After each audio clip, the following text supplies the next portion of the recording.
आकाशवाणी भोपाल से प्रस्तुत हैं प्रादेशिक समाचार।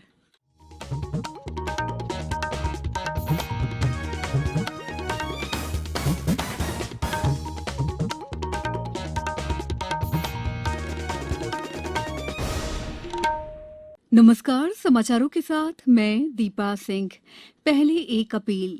कोविड मरीजों की संख्या फिर से बढ़ रही है, इसलिए सभी श्रोताओं से अपील है कि किसी भी तरह की कोताही न बरतें। सभी सुरक्षा उपायों का पालन करें और 45 साल से ऊपर के सभी लोग बेहिचक टीका लगवाएं, सुरक्षित रहें और इन आसान उपायों का पालन करें। मास्क पहनें, 2 गज की दूरी है जरूरी, सुरक्षित दूरी बनाए रखें, हाथ और मुंह साफ रखें। पहले मुख्य समाचार। केंद्रीय स्वास्थ्य मंत्री डॉक्टर हर्षवर्धन ने कहा, कोविड के टीके सुरक्षित और कारगर हैं। लंबी अवधि का लॉकडाउन नहीं लगाएगी सरकार, कहा मुख्यमंत्री ने। और दमोह विधानसभा उपचुनाव में राजनीतिक सरगर्मियां हुई तेज। अब समाचार विस्तार से। केंद्रीय स्वास्थ्य मंत्री डॉक्टर हर्षवर्धन ने कहा है कि कोविड के टीके सुरक्षित और कारगर हैं।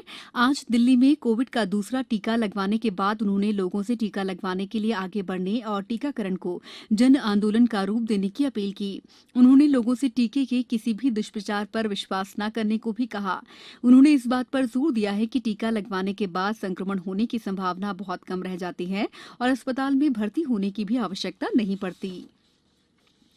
मुख्यमंत्री शिवराज सिंह चौहान ने मीडिया से बातचीत में कहा है कि जनता के सहयोग से ही कोरोना के संक्रमण पर नियंत्रण पाया जा सकता है। मुख्यमंत्री ने कहा कि पड़ोसी राज्य में कोरोना के बढ़ते प्रकरणों को देखते हुए वहां से आ रहे संक्रमण पर नियंत्रण के उपायों के लिए भी ब्रेन स्टॉर्मिंग जारी है। हमारा हर संभव प्रयास है कि लंबी अवधि का लॉकडाउन नहीं हो। प्रदेश में कोरोना के मामले लगातार बढ़ रहे हैं, इसलिए भोपाल से लेकर उज्जैन तक सुरक्षात्मक कदम उठाए जा रहे हैं। उज्जैन कलेक्टर आशीष सिंह ने निजी अस्पतालों को निर्देश दिए हैं कि वे कोरोना पॉजिटिव पेशेंट को सरकारी या निजी हॉस्पिटल में रेफर करने से पहले जिला प्रशासन द्वारा बनाई गई रेफरल कमेटी की अनुमति अनिवार्य रूप से प्राप्त करें। सीहोर जिले में 10, खंडवा में 28 और मंदसौर में 32 नए कोरोना संक्रमित व्यक्ति सामने आए हैं। राष्ट्रपति रामनाथ कोविंद की नई दिल्ली के अखिल भारतीय आयुर्विज्ञान संस्थान में सफलतापूर्वक बाईपास सर्जरी की गई। इससे पहले पिछले सप्ताह राष्ट्रपति को सीने में तकलीफ के बाद दिल्ली के सेना अनुसंधान और रेफरल अस्पताल में भर्ती कराया गया था। बाद में उन्हें एम्स स्थानांतरित कर दिया गया। मंदसौर के शामगढ़ थाना क्षेत्र के जूनापानी तालाब में नहाने गए 2 किशोरों की मौत के बाद प्रदेश सरकार ने दोनों मृतकों के परिजनों को 4-4 लाख रुपए की आर्थिक सहायता स्वीकृत की है। मृतक दोनों किशोर और एक दोस्त कल होली खेलकर जूनापानी तालाब में नहाने गए थे। मुख्यमंत्री शिवराज सिंह चौहान ने भी हादसे के बाद ट्वीट कर शोक जताया है। समाचारों में वक्त है ब्रेक का।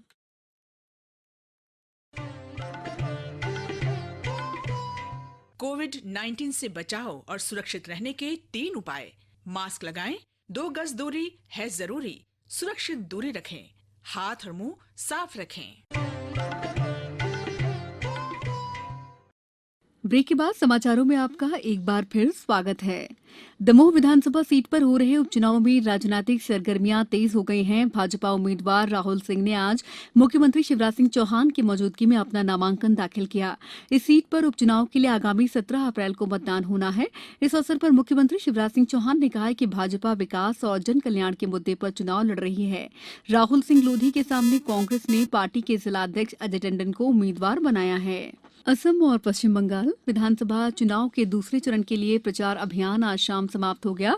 दूसरे चरण में असम की 39 विधानसभा सीटों के लिए 345 उम्मीदवार चुनावी मैदान में हैं।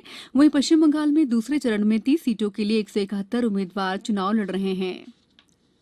प्रदेश में आज कई स्थानों पर आग लगने से फसल, पशुओं के साथ साथ लाखों रुपए की संपत्ति का नुकसान हुआ।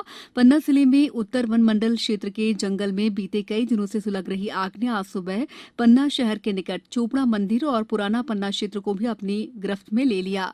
वन अमला आग बुझाने के प्रयासों में जुटा हुआ है। उधर मुरैना जिले में भी अचानक आई तेज आंधी के बाद पोरसा के पूठकापुरा में 1 दर्जन से अधिक दुधारू पशुओं की मौत हो गई। वहीं गांव के 8 घरों में आग से घरेलू सामान, दुपहिया वाहन जलकर राख हो गए। वहीं सीहोर के मंडी थाने के पास बने इंडस्ट्रियल एरिया में भूसे से गुटके बनाने वाली एक औद्योगिक इकाई में अचानक आग लगने से लाखों रुपए की संपत्ति जल गई। नगर पालिका के दमकल वाहनों ने कड़ी मशक्कत के बाद आग पर काबू पाया। कोरोना संक्रमण के चलते मानसिक रूप से प्रभावित हो रहे बच्चों के लिए राष्ट्रीय बाल अधिकार संरक्षण आयोग ने संवेदना नाम से टोल फ्री टेली काउंसलिंग सेवा शुरू की है। इसके लिए टोल फ्री नंबर 1800-1212-830 जारी किया गया है, जिस पर बच्चे कॉल कर विशेषज्ञों से बात कर अपनी समस्या का समाधान पा सकते हैं। देश और प्रदेश में होलिका दहन के बाद सुबह से रंग खेले जाते हैं, लेकिन सीहोर प्रदेश का एकमात्र ऐसा जिला है जहां नवाबी काल से होली दूसरे दिन ज्यादा उत्साह के साथ मनाई जाती है। इसलिए आज सीहोर में जमकर रंग बरसा। दरअसल नवाबी दौर में नवाब भोपाल हमीदुल्ला साहब अपनी प्रजा के साथ होली खेलने दूसरे दिन सीहोर आते थे, तभी यहां से नवाबी होली की परंपरा चलती आ रही है। जाने माने मराठी लेखक डॉक्टर शरण कुमार लिम्बाले को 2020 का सरस्वती सम्मान प्रदान किया जाएगा। डॉक्टर शरण कुमार लिम्बाले ने 1986 से 1992 के दौरान आकाशवाणी सोलापुर में उद्घोषक के रूप में अपनी सेवा दी। अब कुछ समाचार संक्षेप में। प्रदेश में आयुष्मान कार्ड बनाने में गुना जिला तीसरे स्थान पर है। अशोकनगर में आज भाई दूज का पर्व परंपरागत हर्षोल्लास के साथ मनाया जा रहा है। खंडवा जिले में कल 93 स्वास्थ्य केंद्रों पर यह टीकाकरण होगा। धार में कुल 67 सेंटरों पर लोगों का टीकाकरण किया जाएगा। शिवपुरी जिले में उत्पीड़न और प्रताड़ना का शिकार महिलाओं की मदद के लिए 18 पुलिस थानों में आज से ऊर्जा महिला डेस्क की शुरुआत की गई है।